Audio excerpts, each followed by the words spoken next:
আমন্ত্রণ দেশ বাংলায়, সঙ্গে আছি আমি শাহিনুর। সাথে শুরুতে সংবাদ শিরোনাম। সাতক্ষীরার আশাশুনি উপজেলায় মরিচচাপ নদীর বাঁধে 500 মিটার এলাকা জুড়ে ভাঙন, আতঙ্কে আশপাশের 5 গ্রামের মানুষ। এবং গরুর বদলে ঘোড়া দিয়ে হাল চাষ করে জীবিকা চালাচ্ছেন বাগেরহাটের এক চাষি। স্থানীয়দের মতে ঘোড়া দিয়ে হাল দিলে জমি গভীরভাবে খনন হয়। শুনছিলেন শিরোনাম, এবার বিস্তারিত। সাতক্ষীরার আশাশুনি উপজেলা সদর দিয়ে বয়ে যাওয়া মরিচচাপ নদীর বাঁধে 500 মিটার এলাকা জুড়ে ভাঙন দেখা দিয়েছে। এতে করে আতঙ্কে রয়েছে আশপাশের অন্তত 5 গ্রামের মানুষ। পানি উন্নয়ন বোর্ডের গাফিলতির কারণে ভাঙন দেখা দিয়েছে বলে অভিযোগ করেন নদী পাড়ের বাসিন্দারা। সাতক্ষীরা প্রতিনিধি গোপাল কুমার মণ্ডলের প্রতিবেদন, জানাচ্ছেন অর্ণব নাসির। সাতক্ষীরার আশাশুনি উপজেলার মধ্য চাপড়ায় মরিচাপ নদীপাড়ে দেখা দিয়েছে ভয়াবহ ভাঙন। আতঙ্কে দিন কাটাচ্ছে 800 পরিবার। গত কয়েকদিনে নদীর তীরের 80 ফুট জমি নদীগর্ভে বিলীন হয়েছে। 8টি বাড়ি আংশিক ভেঙে গিয়ে বিলীন হওয়ার আশঙ্কা দেখা দিয়েছে। মরিচাপ নদীর তীরে থাকা চাপড়া মাধ্যমিক বিদ্যালয়, প্রাথমিক বিদ্যালয়, মাদ্রাসা সহ একাধিক প্রতিষ্ঠান ভাঙন ঝুঁকিতে রয়েছে। নিয়ম মেনে নদী খনন করা হচ্ছে না বলে অভিযোগ এলাকাবাসীর। এখানে সরকার যে বাজেটটা দেয় সে বাজেটটা সঠিকভাবে কাজে লাগানো হয়। অফিসাররা কেউ এ পর্যন্ত কোনো পদক্ষেপ নিল না। আইসটিসের দিকে দিকে চলে দিতেছে, কোনো ব্যবস্থা নিচ্ছে না। দ্রুত ভাঙন রোধে ব্যবস্থা না নিলে এখনও যাদের বাড়িঘর আছে তাও নদীগর্ভে বিলীন হয়ে যাবে বলে আশঙ্কা করছেন স্থানীয়রা। বাস্তবিকটা চলে যাচ্ছে, আর মাত্র 5 থেকে 7 ফুট আমার বিল্ডিং ধরতে বাকি আছে। এই 10 ফুট ভেঙে গেলে আমাদের আর এখানে বাস হবে না। চাচ্ছি যে এখানে একটা টেকসই একটা ভেড়িবাঁধ হোক। উপজেলা পরিষদের নির্বাহী কর্মকর্তা জানান, পানি উন্নয়ন বোর্ডকে দ্রুত ভাঙন প্রতিরোধের ব্যবস্থা নিতে বলা হয়েছে। পানি উন্নয়ন বোর্ড এ বিষয়ে স্পেশালাইজড, তারাই নদী খননের কাজ করছে। জিও ব্যাগ হোক বা ব্লক হোক, যেটা ওই জায়গার ভাঙন প্রতিরোধের জন্য উপযোগী, সেটির আগে তারা সেই জায়গায় ডাম্পিং করবে, তারপরে তারা পরবর্তীতে খনন কাজ করবে মর্মে তারা আশ্বাস দিয়েছে। দ্রুত নদী ভাঙন রোধে ব্যবস্থা গ্রহণ করা হবে বলে প্রত্যাশা এলাকাবাসীর। Desk report, Bangla TV. বরিশালে বকেয়া বেতন ভাতার দাবিতে জেলার 12 উপজেলার স্বাস্থ্য কমপ্লেক্সের আউটসোর্সিংয়ে নিয়োগকৃত কর্মচারী বৃন্দের মানববন্ধন ও বিক্ষোভ মিছিল হয়েছে। নগরীর অশ্বিনী কুমার টাউন হলের সামনে এই মানববন্ধন অনুষ্ঠিত হয়। এতে প্রধান অতিথি হিসেবে বক্তব্য রাখেন বাংলাদেশের সমাজতান্ত্রিক দল বাসদ এর জেলার সদস্য সচিব ডাক্তার মনীষা চক্রবর্তী। বক্তারা তাদের দাবিগুলো তুলে ধরে বলেন, জেলার স্বাস্থ্য কমপ্লেক্সের আউটসোর্সিং কর্মচারীরা দীর্ঘ 16 মাস ধরে বেতন পাচ্ছেন না। খুলনার পাইকগাছা উপজেলার বারুলি ইউনিয়নের চেয়ারম্যান ও সাবেক পাইকগাছা উপজেলা আওয়ামী লীগের সাধারণ সম্পাদক আবুল কালাম আজাদের চেয়ারম্যান পদ থেকে পদত্যাগের দাবিতে মানববন্ধন হয়েছে। সকালে পাইকগাছা উপজেলার রারুলি ইউনিয়নের বাঁকা বাজারে এ মানববন্ধন হয়। সর্বস্তরের ছাত্র জনতা ও সাধারণ জনগণের পক্ষ থেকে এ মানববন্ধনের আয়োজন করা হয়। এতে সভাপতিত্ব করেন ছাত্র সমন্বয়ক মোহাম্মদ ইব্রাহিম। এ সময় উপস্থিত ছিলেন হান্নান গাজী, বাচ্চু গাজী, মাসুদ রানা, ইকবাল হোসেন সহ আরো অনেকে। নরসিংদীর মাধবদী ও বাবুরহাটকে বাদ দিয়ে বাইপাস নির্মাণের প্রতিবাদে মানববন্ধন করেছে স্থানীয়রা। মাধবদী বাস স্ট্যান্ডে এই মানববন্ধনের আয়োজন করা হয়। এ সময় বক্তব্য রাখেন মাধবদী বাবুরহাট রক্ষা কমিটির উপদেষ্টা আবু সালে চৌধুরী, আহ্বায়ক আনোয়ার হোসেন আনু, বাদশা মিয়া ও আহমদ লতিফ সহ অন্যরা।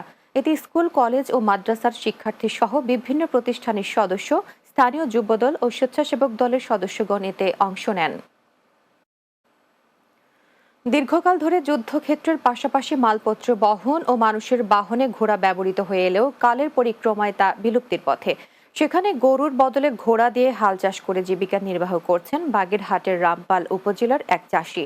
21 শতকে যখন বিশ্বে আধুনিক কৃষি যন্ত্রপাতি দিয়ে হাল চাষ হচ্ছে, সেখানে ঘোড়া দিয়ে জমি চাষ বিরল ঘটনা।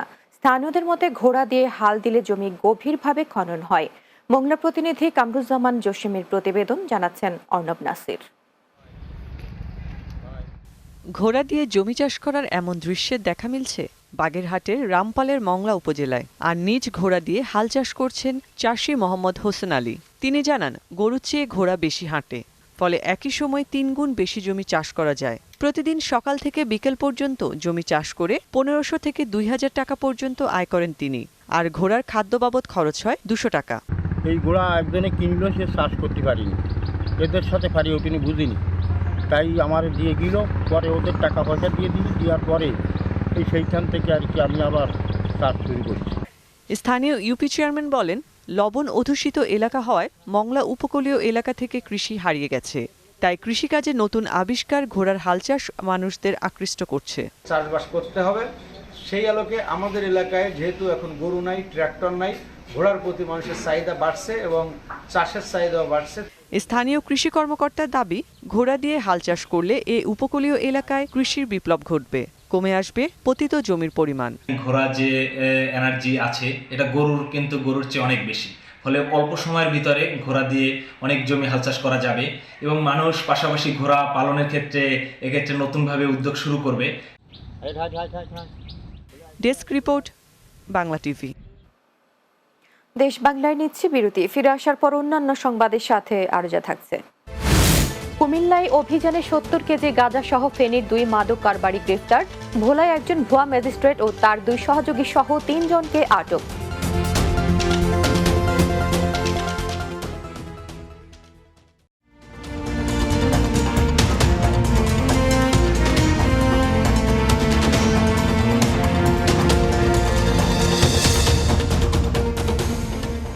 বিরতির পর দেশ বাংলায় স্বাগত আরো একবার। কুমিল্লার অভিযানে 70 কেজি গাঁজা সহ ফেনীর 2 মাদক কারবারিকে গ্রেফতার করেছে র্যাব 11। গ্রেপ্তাররা হলো ফেনীর মরুয়ারচর গ্রামের মৃত সাদিকের ছেলে আমজাদ হোসেন ফরহাদ ও একই গ্রামের মৃত মাস্টার সৈয়দ আহমদের ছেলে মোহাম্মদ মাইনউদ্দিন। র্যাব 11 কুমিল্লার অধিনায়ক লেফটেন্যান্ট মাহমুদুল হাসান জানান, কুমিল্লা জেলার কোতোয়ালি মডেল থানার আমতলী এলাকায় মাদক বিরোধী অভিযান পরিচালনা করে 70 কেজি গাঁজা ও মাদক পরিবহনে ব্যবহৃত একটি পিকআপ 2 জনকে গ্রেপ্তার করা হয়েছে।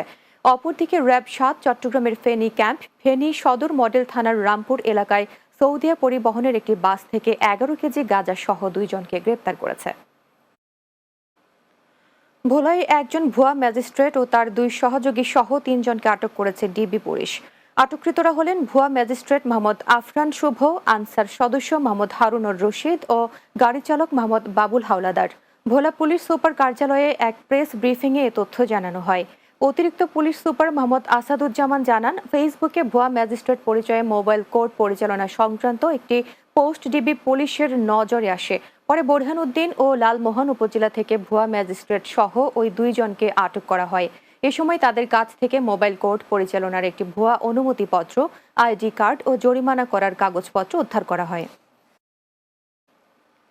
বিএনপির রংপুরের পীরগঞ্জ উপজেলার মদনখালী ইউনিয়ন বিএনপির সদ্য ঘোষিত কমিটির সাধারণ সম্পাদক পদ বঞ্চিত জাহিদুল ইসলামের উদ্দেশ্য প্রণোদিত মিথ্যা ও বানোয়াট তথ্য উপস্থাপনের প্রতিবাদে সংবাদ সম্মেলন অনুষ্ঠিত হয়েছে। পীরগঞ্জ প্রেস ক্লাব হলরুমে এই সংবাদ সম্মেলনের আয়োজন করা হয়। এ সময় মদনখালী ইউনিয়ন বিএনপির সদ্য ঘোষিত কমিটির সাধারণ সম্পাদক শাহজাহান আলী বলেন, সাধারণ সম্পাদক পদে প্রতিদ্বন্দ্বিতাকারী জাহিদুল ইসলাম পদ বঞ্চিত হওয়ায় বিভিন্ন মিথ্যা ও বানোয়াট তথ্য ছড়িয়ে দল এবং আমাকে বিব্রত করছেন। যে বিভ্রান্ত সৃষ্টি করা হয়েছে তা সম্পূর্ণ অসত্য। সুনামগঞ্জের শাল্লায় আওয়ামী সন্ত্রাসী ও তাদের দোসরদের গ্রেপ্তারের দাবিতে বিএনপি ও সহযোগী সংগঠনের পক্ষে বিক্ষোভ মিছিল ও প্রতিবাদ সভা অনুষ্ঠিত হয়েছে। বিক্ষোভ মিছিল শেষে ডাক বাংলোর সামনে একটি প্রতিবাদ সভার আয়োজন করা হয়। শাল্লা উপজেলা যুবদলের ভারপ্রাপ্ত আহ্বায়ক আহমদ রাজ্জাকের সঞ্চালনায় এতে বক্তব্য রাখেন শাল্লা উপজেলা বিএনপির সাবেক সভাপতি আব্দুল কাদির, সাবেক যুগ্ম সম্পাদক সিরাজুল ইসলাম, হাজিরুল ইসলাম আজহার সহ আরও অনেকেই। পিরোজপুরের নাজিরপুরে বিভিন্ন রোগে আক্রান্ত 2000 রোগী পেয়েছেন ফ্রি মেডিকেল সেবা। শনিবার উপজেলার বড়ইবনিয়া মাধ্যমিক বিদ্যালয় মাঠে এই মেডিকেল সেবা প্রদান করা হয়। বড়ইবনিয়া স্পোর্টস অ্যান্ড কালচারাল একাডেমির উদ্যোগে আয়োজিত এই ক্যাম্পে ঢাকার বিভিন্ন হাসপাতালের 13 জন বিশেষজ্ঞ চিকিৎসক চিকিৎসা সেবা প্রদান করেন। এতে উপস্থিত ছিলেন বিএসসিএ এর সভাপতি শেখ সুজাত, সাধারণ সম্পাদক সুমন মুন্সি, সাংগঠনিক সম্পাদক আবিদ হাসান, দপ্তর সম্পাদক ইঞ্জিনিয়ার আসকর হোসেন সহ অন্যরা। নরসিংদী প্রেস ক্লাবের বার্ষিক শিক্ষা সফর অনুষ্ঠিত হয়েছে। নরসিংদী প্রেস ক্লাবের আয়োজনে 2500-এর সুবর্ণগ্রাম অ্যামিউজমেন্ট পার্কে আলোচনা সভা, রাফেল ড্র অনুষ্ঠিত হয়। এতে প্রধান অতিথি ছিলেন জেলা প্রশাসনের স্থানীয় সরকারের উপপরিচালক মৌসুমী সরকার রাখি। নরসিংদী প্রেস ক্লাবের সভাপতি নুরুল ইসলামের সভাপতিত্বে এ সময় বক্তব্য রাখেন অতিরিক্ত পুলিশ সুপার মোহাম্মদ কলিমুল্লাহ, অতিরিক্ত জেলা প্রশাসক অঞ্জন দাস, বাংলাদেশ টেক্সটাইল অ্যাসোসিয়েশনের vice president Abdullah Al Mamun, press ক্লাবের সাধারণ সম্পাদক মোবারক হোসেন ও সাবেক সভাপতি হাবিবুর রহমান।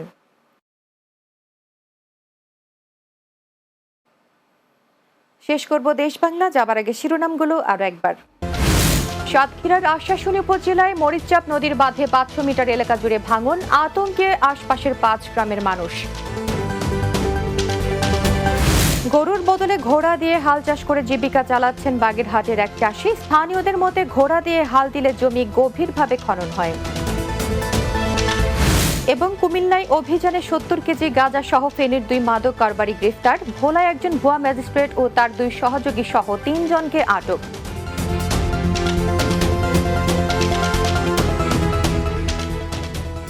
দর্শক, এই ছিল দেশ বাংলায়। আমাদের পরের সংবাদ বিকেল 4টা 30 মিনিটে দিনের বাংলা দেখার আমন্ত্রণ রইল। এতক্ষণ সঙ্গে থাকার জন্য ধন্যবাদ সবাইকে।